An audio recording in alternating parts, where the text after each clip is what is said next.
Welcome to Abi's food gallery. இன்றைக்கி நம்மளோட கேலரியில் டால் குழம்பு எப்படி பண்ணுறதுன்னு பார்க்க போகிறோம். டால் குழம்புக்கு இந்த குழிக்கரண்டியில் ஒரு கரண்டி 3 வகையான பருப்பு எடுத்துக்கலாம். பாசிப்பருப்பு, துவரம்பருப்பு, கடலைப்பருப்பு. இது ஒரு 15 நிமிஷம் ஊற போட்டுக்கலாம். பருப்பு ஊறுறதுக்குள்ளே நம்ம ஒரு பெரிய சைஸ் வெங்காயம், ஒரு பெரிய வெங்காயம், ஒரு பெரிய தக்காளி இதை நம்ம கட் பண்ணி வச்சுக்கலாம்.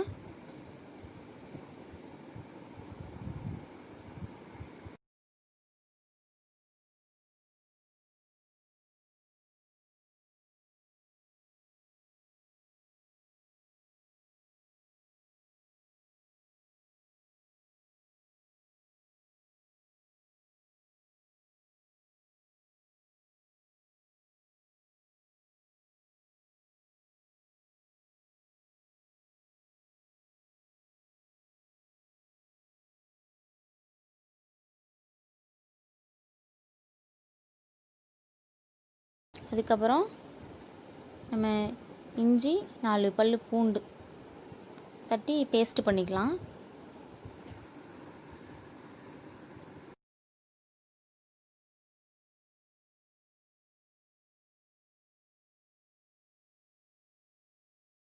பேஸ்ட் ரெடி ஆயிடுச்சு.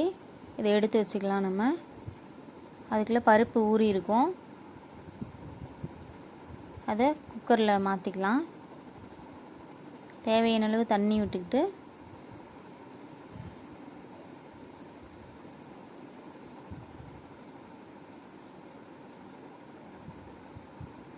கொஞ்சம் பெருங்காயத்தூளும் ஒரு 2 பல் பூண்டும் சேர்த்துக்கலாம்.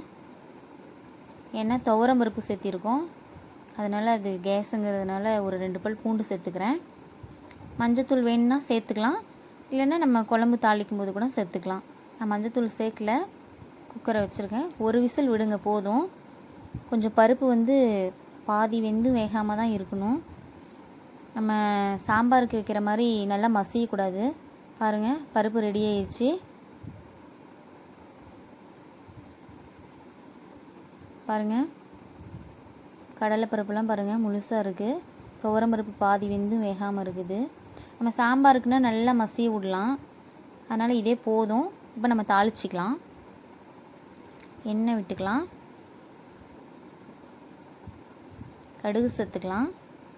கடுகு கூட கடலைப்பருப்பு, உளுந்தும் சேர்த்துக்கலாம்.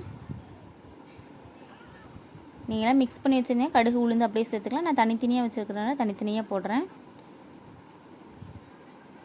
பச்சை மிளகா சேர்த்துக்கலாம், கறிவேப்பிலை தழை சேர்த்துக்கலாம், இஞ்சி பூண்டு பேஸ்ட்டு சேர்த்துக்கலாம். அது கொஞ்சம் வணக்கி விடலாம். அதுக்கப்புறம் ஆனியன் சேர்த்துக்கலாம்.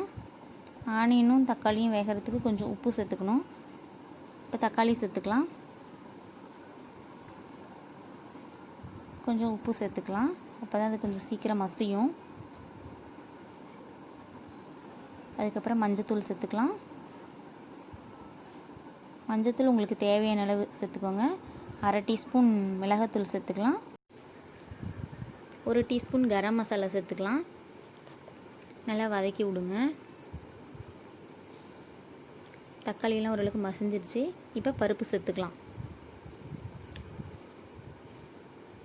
ரொம்ப உங்களுக்கு கெட்டியாக இருக்கிற மாதிரி கொஞ்சம் தண்ணி சேர்த்துக்கோங்க.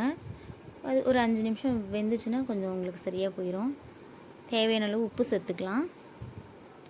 கடைசியாக கொஞ்சம் வெல்லம் சேர்த்துக்கலாம். கொஞ்சம் இனிப்பாக இருக்கும். அந்த இனிப்பும் காரமும் மிக்ஸ் ஆன மாதிரி ஒரு டேஸ்ட்டு நல்லாயிருக்கும். இப்போ இது குழம்பு ரெடி ஆயிடுச்சு. ஒரு 10 நிமிஷம் நான் வேக விட்டுருக்கேன். பாருங்கள், வெந்துருச்சு. போதும், அடுப்பு ஆஃப் பண்ணிடலாம்.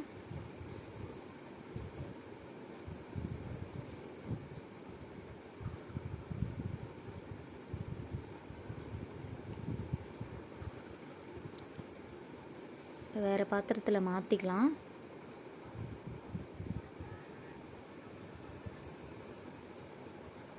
சப்பாத்திக்கு இந்த டால் குழம்பு வச்சு சாப்பிட்டா நல்லாயிருக்கும். இதில் கொஞ்சம் வெங்காயம் வச்சு சாப்பிட்டிங்கன்னா இன்னும் டேஸ்ட்டாக இருக்கும். இந்த வீடியோ உங்களுக்கு பிடிச்சிருந்ததுன்னா லைக் பண்ணுங்கள், ஷேர் பண்ணுங்கள், கமெண்ட் பண்ணுங்கள். மறக்காமல் எங்கள் சேனலை சப்ஸ்கிரைப் பண்ணுங்கள்.